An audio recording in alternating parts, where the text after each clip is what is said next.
Welcome to Dreamers to Leaders, Keeping It Real with Melody podcast. Melody is a classic dreamer who started as a flight attendant and worked her way to now a tech fashion trendsetter, thought leader, and dynamic entrepreneur in various industries.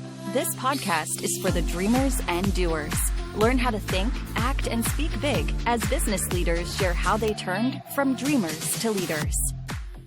Hello, and welcome back to the Dreamers to Leaders podcast. In today's episode, we will explore how to reclaim your health through alternative healing and other natural approach. Joining us here today is Teresa Bruni. She is a natural healer, a spiritual warrior, an international best-selling author, and a certified coach. Ladies and gentlemen, please help me welcome Teresa Bruni. Hello, Teresa. Welcome to the show. Hi, Melody. Thank you so much for having me today. I'm so excited to be here. Glad to have you here, Teresa. All right, let's begin. With almost 2 years since the COVID has been introduced and with the variants, and every single day we're just bombarded with talks like that with the pandemic and whatnot. What do you think in terms of your expertise? Where does it lie in this whole thing that's going on in our world today? Well, I think the biggest challenge for people has been fear. And we are almost at 2 years. The pandemic, was officially announced here in the United States in March of 2019. So we're almost at 2 years. And the world went into a panic, and we were gripped by fear. And that becomes the biggest challenge because fear depletes our immune system. Ooh. Mm. And when we're in fear, or otherwise known as our survival mechanism, fight or flight, it shuts down our immune system, and it also turns off our ability to heal. So all of this fear has been so toxic for people. I think we are finally turning a corner to where many people are not as fearful anymore. In the past few months, it seems like everyone has gotten either COVID or the variant. We're seeing more and more people surviving. So it's no longer, thought of as an immediate death sentence. It was just horrible in the beginning. It really was. You know what? It says a lot about, society or human beings. After a while, yes, maybe they're going to majority would feed to the narrative, right? But after a while, there comes a point where you're just freaking tired. And I think that's what we're seeing, even with the uprising, from all parts of the globe, where people are just tired, fed up, and are not, listening or participating in this narrative. So it's a shift that we're seeing, I guess, after 2 years. That's what happens, right? Yes, and for the listeners that are interested in this is a big year astrologically. Okay, so we're moving into the age of Aquarius. And so for anyone who's interested in that, there's a lot of energetic movement happening on the planet. Mm-hmm. And I think that's part of the shift of what we're feeling right now as well. So for anyone who's been feeling fatigued over the past few weeks, this could be part of the problem, is this huge energetic shift. There's an awakening happening right now. And just as you were just saying a moment ago, people are tired. They're done. They don't want to buy into the narrative anymore. We want our freedoms back. Totally. I think it was Elon Musk that posted something about, if you put that much fear to the masses, right?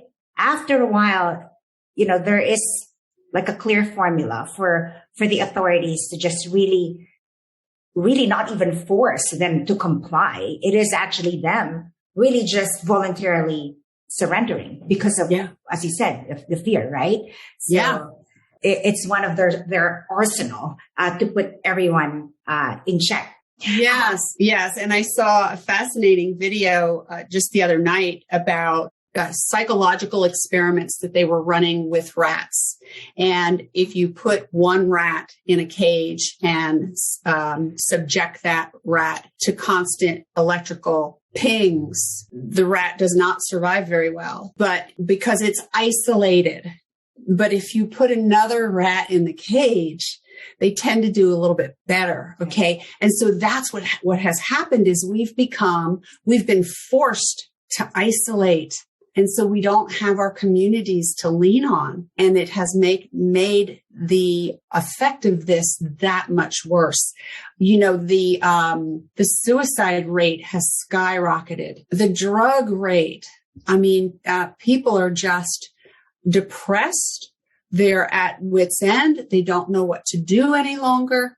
So it's time for us to shift all of this and flip it. And we see it happening all over the world. As you and I are recording this, there are freedom protests. Let me rephrase that. They're actually freedom rallies. There are freedom rallies happening all over the world. Mm-hmm. So that's really the signs of the times, right?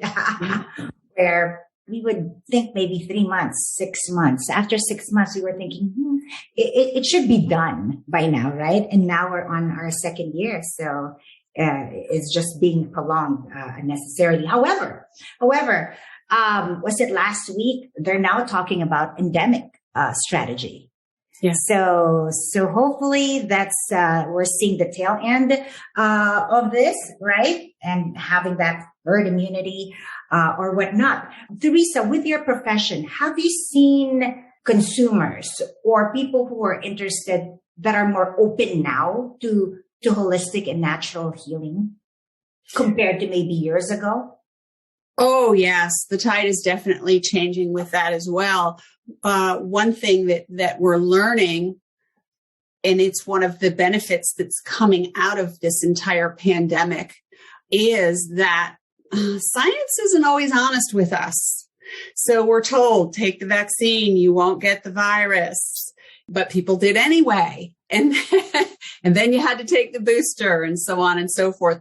Wear the mask, don't wear the mask.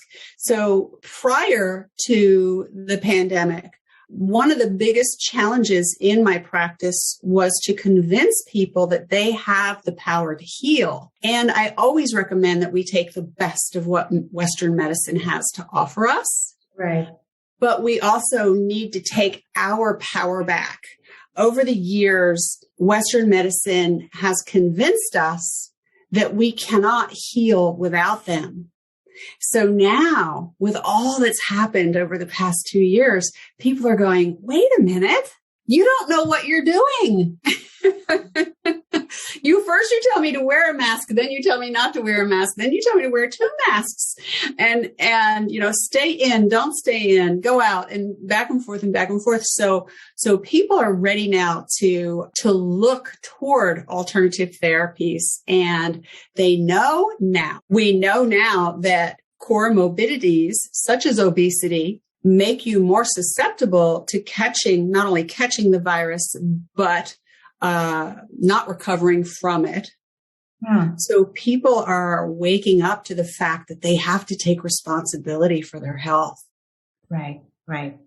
So in terms of your field, right, and how it's tied in to what a lot of people are very interested in terms of A, boosting immunity, and B, longevity, how to prolong life, quality of life. How does your field assist in that interest that we're seeing now? So I have specific techniques that I teach my clients who are struggling with chronic health conditions. And a big part of your health and your longevity and your aging process has to do with mindset. So as you know, in another week and a half, I'll be turning 65 years old. No one can ever guess that, Teresa. You look amazing. It's funny. I have to tell you, it's funny because when I'm out in public, And if the conversation comes up, I don't lie about my age. And people will say to me, no, can't be, you're lying. And I laugh because I say, well, if I was going to lie, don't you think I would go the other way? Don't you think I would tell you I was 45 instead of 65? And yeah. And so people ask me, how do you do it? Right. And the answer is, I expect my body to perform well, and I expect my body to age well. So a lot of it's mindset. Going back to what we discussed at the very beginning, fear is nothing but stress in a different package. And stress will age you, and stress will, as I mentioned before, deplete your immune system and turn off the healing response. So if your healing response is turned off, so is your quality of life, so is your aging process, and so is your healing process. I agree with you 100% on the mindset part. It truly makes a huge difference. Even people that are apparently in ICU, right? In their deathbed, whoever has a different mindset of, I'm going to get over this. I'm going to be okay. My body is going to recover. There's a higher percentage of those patients that are actually, able to recover from that, type of, crucial illness, right? So mindset. I was just actually reading a book by Genevieve Berron, and she said that there's this quote from her mentor about, again, the mind and how the mind is the center of divine creation.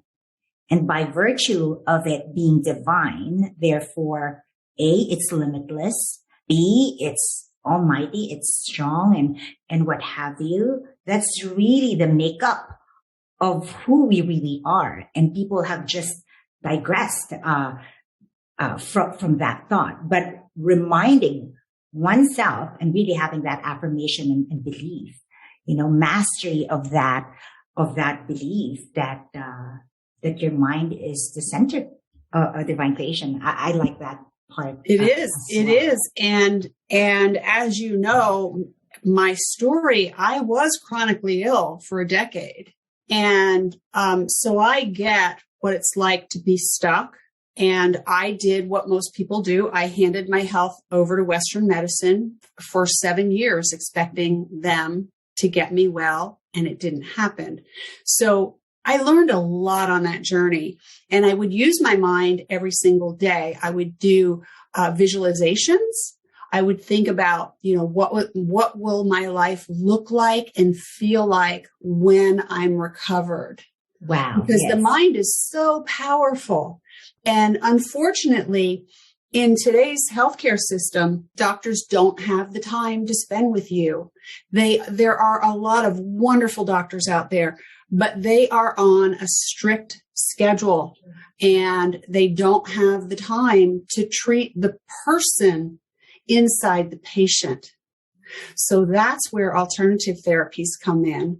And I can't say enough about the mind. And, I know, I can almost hear them. There are listeners out there going, yeah, but you don't understand my circumstances.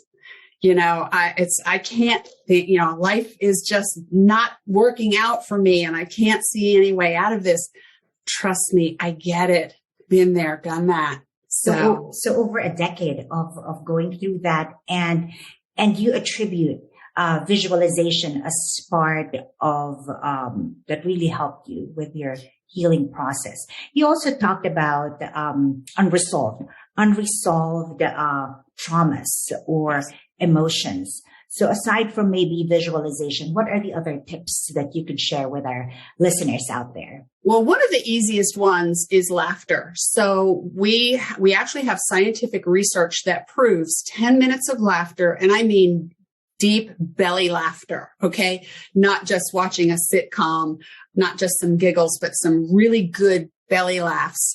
10 minutes a day will boost your immune system for 24 hours. So, I want people to understand that don't look at this like mission impossible. Oh my God, I have to turn into a happy person, but I don't feel well and I have body aches and this is wrong and my finances are suffering. Because when you are chronically ill, chances are the rest of your life isn't looking too good either. Okay. So just get those laughs in every day. Practice gratitude. We know the power of gratitude. That's been talked about for eons. Then the basis of my practice is that the body is the messenger. So what I do in my practice, we look at your symptoms and we analyze your symptoms and we figure out what the messages are that your body is sending you. And we deal with that. Now, there's a fantastic book by Bessel van der Kolk. It's called The Body Keeps the Score. It's a 16-hour audiobook. I do audiobooks, so it was a 16-hour audiobook. I bought the book to understand trauma better, to work with a particular client. And when I began to listen to the book, Dr. van der Kolk, they call him the godfather of trauma. He's been studying trauma since the Vietnam War. But in the book, he talks about that trauma, not including military trauma. So we're just going to take all the military trauma and we're going to set that aside. Trauma, everyday trauma in the United States is at epidemic proportions. And what happens is that unresolved trauma gets stuck in the body. And we need to have a way to release it. And when we release that trauma, we're actually allowing the body to heal. So it's fascinating. I just had a session with a client in the last couple of weeks who suffered a lot of childhood sexual abuse. And as we were going through the healing work, she was talking about how she would wake up at night with pain in her solar plexus area. And so that's where her body had stored all this sexual trauma from childhood. And once we addressed that and got that cleared out, the symptoms went away. So your body is so super intelligent. It wants to communicate with you. As a matter of fact, with holistic healing, I truly believe that the best pharmacy in the world is actually inside your body.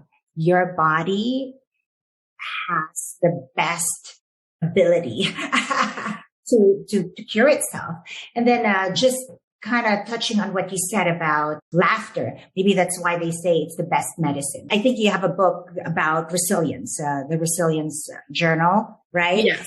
And just to tie it in with laughter, they're saying that joy collected through the years fuel resilience. So it's all tied in, right? So you said laughter, you said visualization. You also mentioned gratitude. Yes, I think when you do all that, it truly releases all these helpful parts that are just going to help you with the healing, right? Yes, and healing does require a well-rounded approach. So we want to make sure we're taking care of ourselves nutritionally. We want to make sure that we're getting movement, and that can be difficult for a lot of people.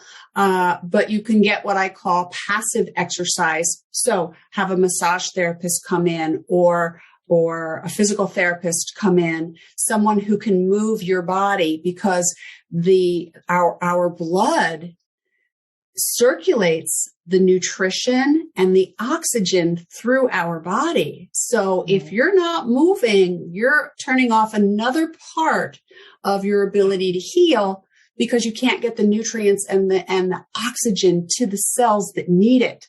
So make no mistake, healing requires a very well-rounded approach. And when I work with clients, I make sure that they are addressing all these items.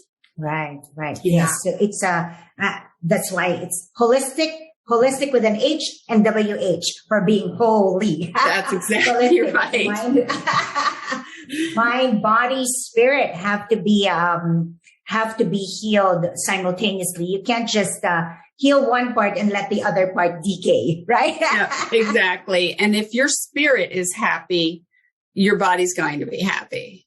That's right. So you talked about, so mind, body, spirit, and you have also a book on the unsinkable soul, right? It's yes. From fear to fabulous. Yes. So the Unsinkable Soul was a co-author project. There were 22 authors in the book, and we all told our personal stories of overcoming defeat. And so mine was titled From Fear to Fabulous. And it talked about how my childhood traumas, unresolved childhood traumas, walked me right into an abusive marriage, and which happens to so many people. And as I was breaking out of that marriage, that's when my body started to break down. My body was saying, enough, you need to handle this. Okay. And that goes back to what you're saying on listening to your body. Right? Yeah. But see, I didn't know. I mean, I've been recovered for over 20 years. And so I didn't know back then. I taught myself, it was a journey that I went on alone to find my way back to health. And that's why I feel qualified to teach others, because I learned it the hard way. It kind of like building the first airplane and learning to fly, right? So anyway, The Unsinkable Soul, From Fear to Fabulous, tells my story about going from all of that trauma back to full health. And as I mentioned, I've been recovered for over 20 years. That's wonderful, Teresa. Mm-hmm. Yeah, hardly ever get sick. Yeah. So the other book is about stress. So it's a nurse's pocket guide for stress relief techniques.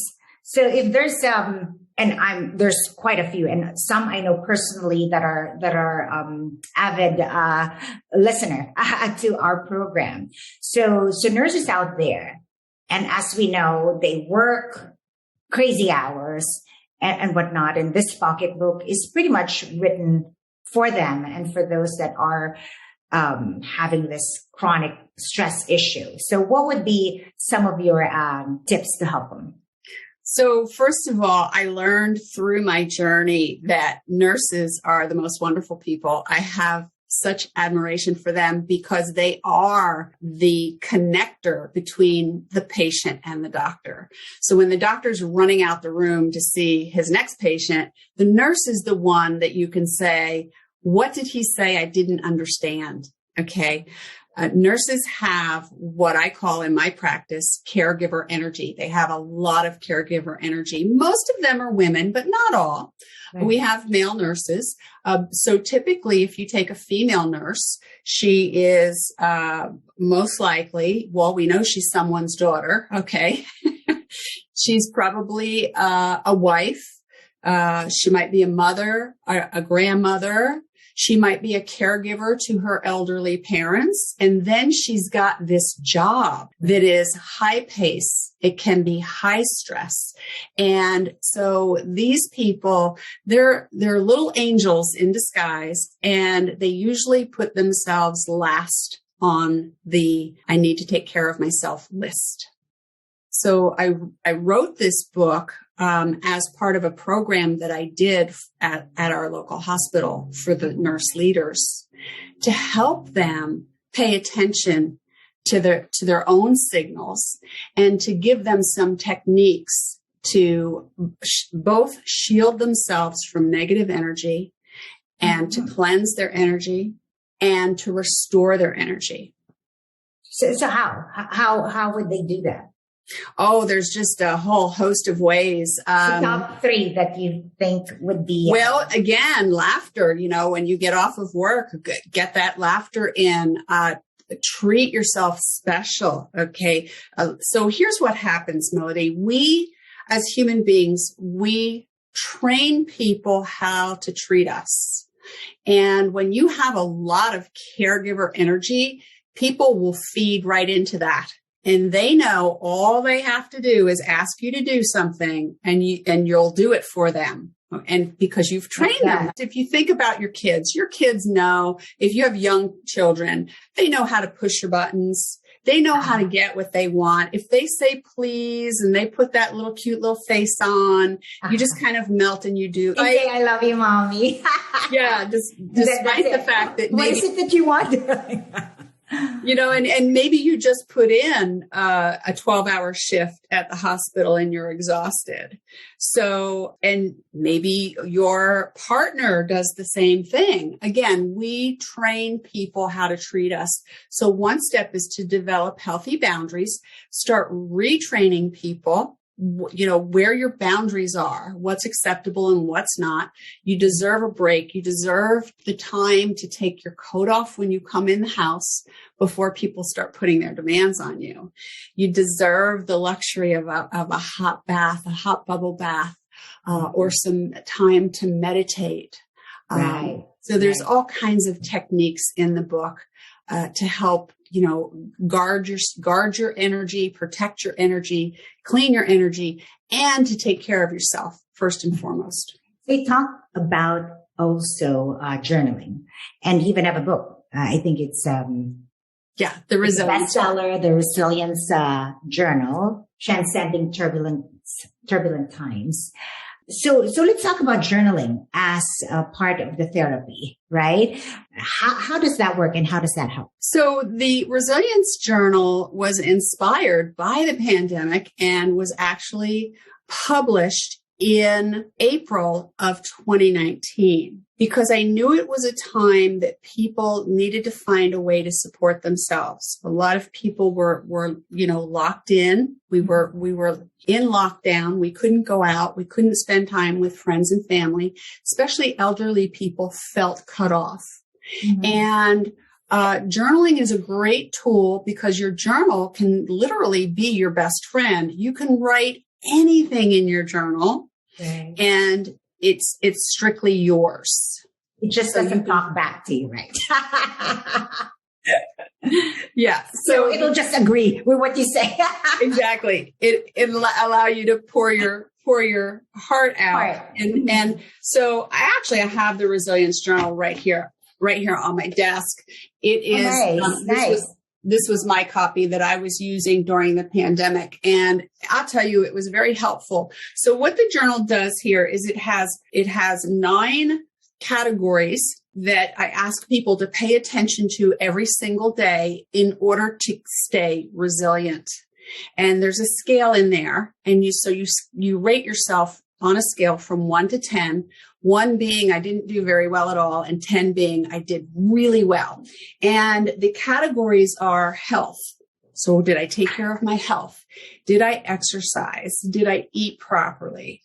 Fun and enjoyment. So that's where the laughter would come in. Community. And so even if you can't get out, you can call a friend. Gratitude. Spirituality. Did you meditate or pray? Contribution. So give back somehow. Again, I keep going back to the elderly. So many elderly people shut in. Call an elderly person or offer to take them to the store. Do something for your community. Give back. And then the last one is rest and sleep, because in order to stay resilient, you have to get proper rest and sleep. And so there's a page for that every day. And then there's a page to journal your thoughts. And you could actually use this journal to record current events or your deepest thoughts. And it's inspired by Anne Frank. I have a great quote from her in the beginning of the book. And it reads, "I can shake off everything as I write. My sorrows disappear. My courage is reborn." Anne Frank. So what she was doing basically is she was using her journal to find her strength inside. And that's what helped to keep her going. So that's what the Resilience Journal is all about. Transcending turbulent times through journaling. Now, it's not just for the pandemic. It's for any life crisis that a person might be going through. Divorce, loss of a loved one, chronic illness, financial challenges. I mean, let's face it. life has some pretty big bumps. Challenges. Yeah. So what I'm hearing, Teresa, is, it's definitely on a lot of social media in terms of the hashtag self-care. But, if one could just be, in tune with that self-care, taking care of yourself, as you said, meditation, mindfulness, massage, get your massages for circulation and relaxation, eating the right food, right? So taking care and being mindful of what you put in your body, exercise, having that, moment of, pausing to express gratitude, laugh. Those would be the ingredients to help, right? Without popping another pill in your mouth. Absolutely. So I'd love to talk about that just for a minute. With Western medicine, the practice is, let's mask the symptom. So let's say you go to the doctor and you have migraine headaches. More than likely, they're going to give you a pill to mask the symptoms. And we as patients, we've become to expect those pills. We think that, healing is kind of magical through a pill, and it doesn't work that way. You really do have to get to the underlying issues if you want to cure Mm-hmm. the problem, right? And not just mask it. So, and it all goes back to the original conversation of fear. And anxiety is so high. Anxiety was at epidemic proportions prior to the pandemic, and it's only gotten worse now. So when that's happening, it's hard, watch your diet because you're running around like crazy. You say to yourself, I don't have time to eat right. I have to get to the next appointment, or, or I have to pick up the kids, or I have to do this. And so once that fear and anxiety gets its grip on you, then it's really hard for us to manage any of the rest of this. To the tune of $190 billion, is apparently the annual cost to just treat stress-related type of disease. And around 120,000, I think, was what the American Institute of Stress has released in terms of the annual death from stress. So that's a staggering number out there. So knowing that there's more to the solution and thinking, do you really want short-term cure remedy, or do you want long-term? And from there, you look at all the options that are out there, right, Teresa? The question that I would really ask myself is, what kind of quality of life do I want? Right. Because it all starts there. Health is the number one component, the key component to quality of life. I agree. And if you don't 100%. have your health, then it's going to be nearly impossible to achieve any of your other goals. Teresa, one of our final questions here. As a coach, right, you also talked on ways to sabotage your success. You want to maybe share with our audience what to then not do so you're not sabotaging your own success. So, interestingly, I was having a conversation with someone just yesterday about imposter syndrome. So for a lot of the corporate people out there, you might recognize imposter syndrome. And so that plays right into your question. How do we sabotage our success? One way is we care too much about what other people think of us. Okay. And we don't believe in ourselves. And that comes from a lifetime of conditioning.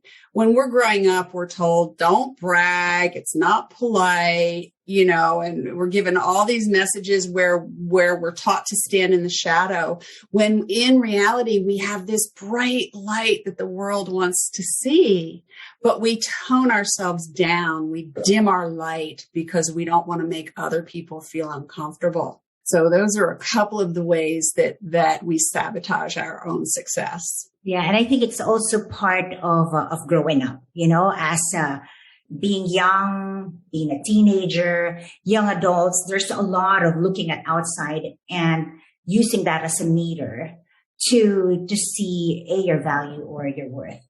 But there's a quote from Dr. Seuss about everything is mind over matter. I don't mind, you don't matter. I mean, at the end of the day, you gotta think of what serves Teresa, what serves you as a listener, right? Yeah. Before you jump out of you and mind what they're saying, what is it really truly that resonates with you? And you honor you honor yourself, the divinity in you. Yes. And realizing that we all have our talents and we all have our skills. And that's what makes the world go round. And so when we can recognize our own skills and abilities and know that we are unique and we are special and we bring something special to the world. And most of us don't realize that because when something comes easy to us, so I'll use myself as an example. Helping people to heal comes easily to me. And oftentimes we say, well, that's not a gift because it's easy. Well, yeah, those things that come easy to you, those are your gifts. Right. I think I read somewhere to find out if you're a natural healer.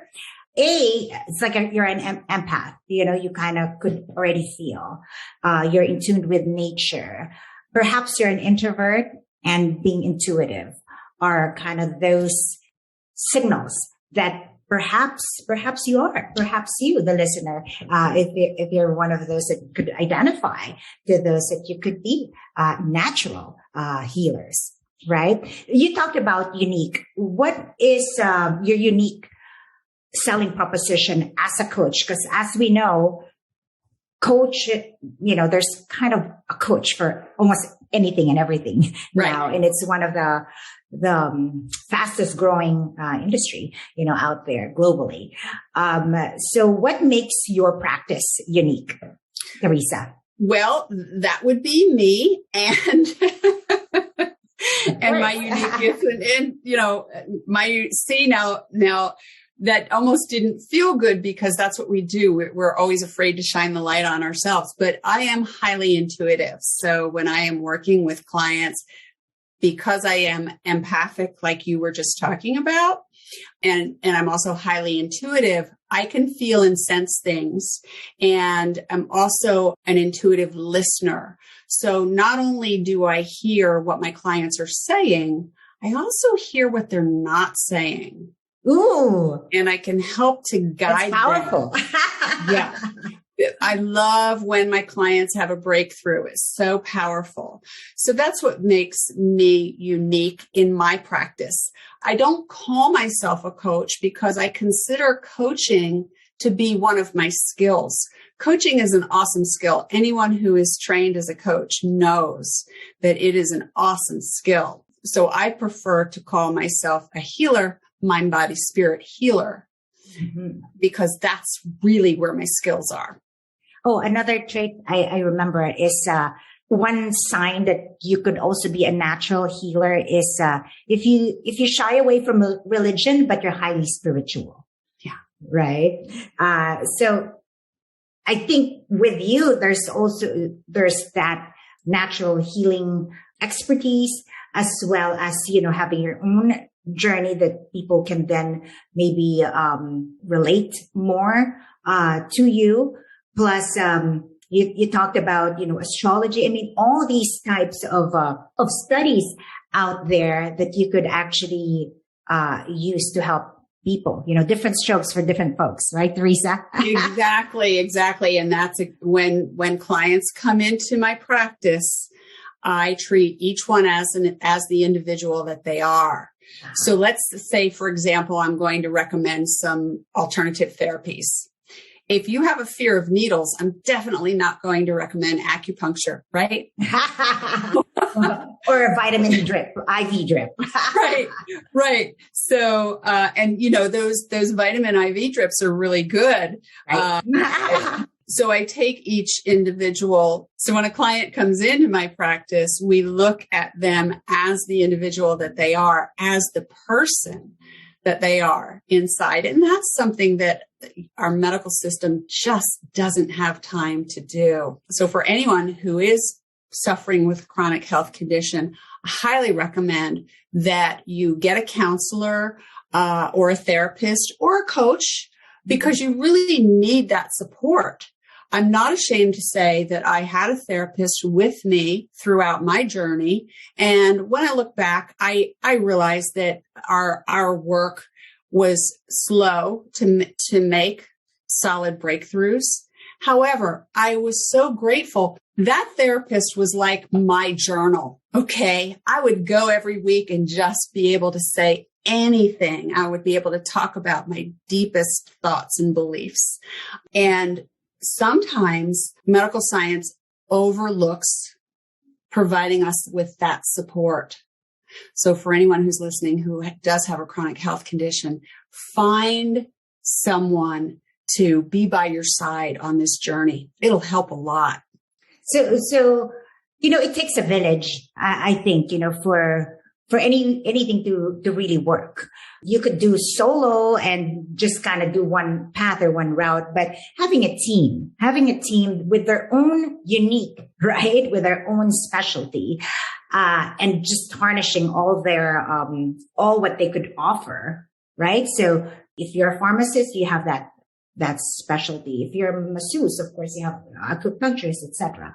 Having that team that you could utilize for your own self-care, right? So I guess just having an open mind, I think is key here, right? And not just say, you know what? Yeah, Dr. Smith said this, and Dr. Smith's word is the Bible. So really having that open mind to see what's out there, to see what the alternatives are out there, right, Teresa? Absolutely. All right. So for our listeners out there who want to learn more about what you do, your books, your coaching, how could they reach you, Teresa? The easiest way to reach me is through my website, and it is my name, teresabruni.com. And there is just a plethora of information out there. There are free resources. There's a free 38-page e-course, Understanding the Messages from Your Body. So that'll give you kind of like a little starting guide of how to start listening to your body and interpreting what your body's trying to tell you. There are visualizations. There's lots of reading material. I have my blog out there, which is filled with information. My books are on my website. And for anyone who would like to get more information about working with me, they can request a discovery session. There's no charge for that. And we come together just like this, and we have an informal conversation about what's possible. Now, Melody, I'd like to share with your audience why I do that. I was undiagnosed for 2 full years. And as I went from doctor to doctor, trying to figure out what was wrong with me, what I learned was you cannot interview a doctor. You have to schedule an appointment, be seen, and pay.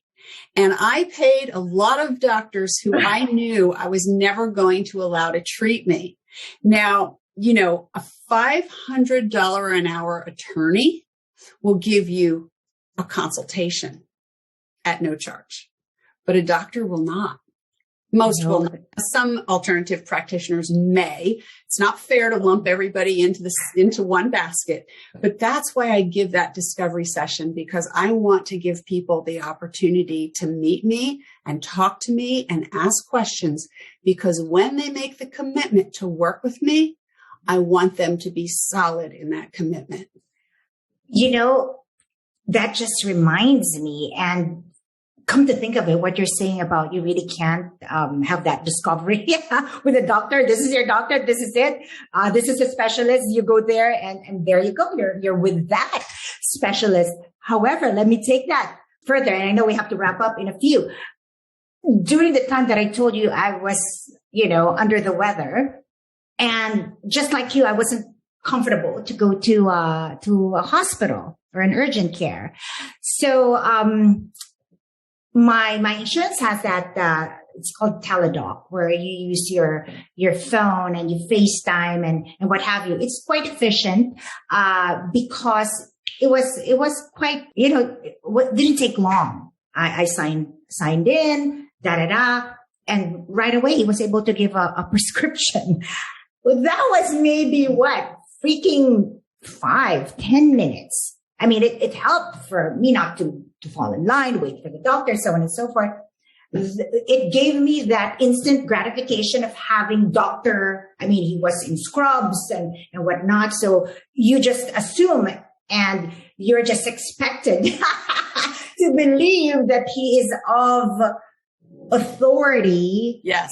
To give me what is it really that I need. So I took it. I took the prescriptions, but I don't know if it really made me better. This wraps up our show, Teresa. I'm wishing you continued success. Thank you so much. It's been such a pleasure to be here. And for all the dreamers out there, keep believing. You got this. Till next time.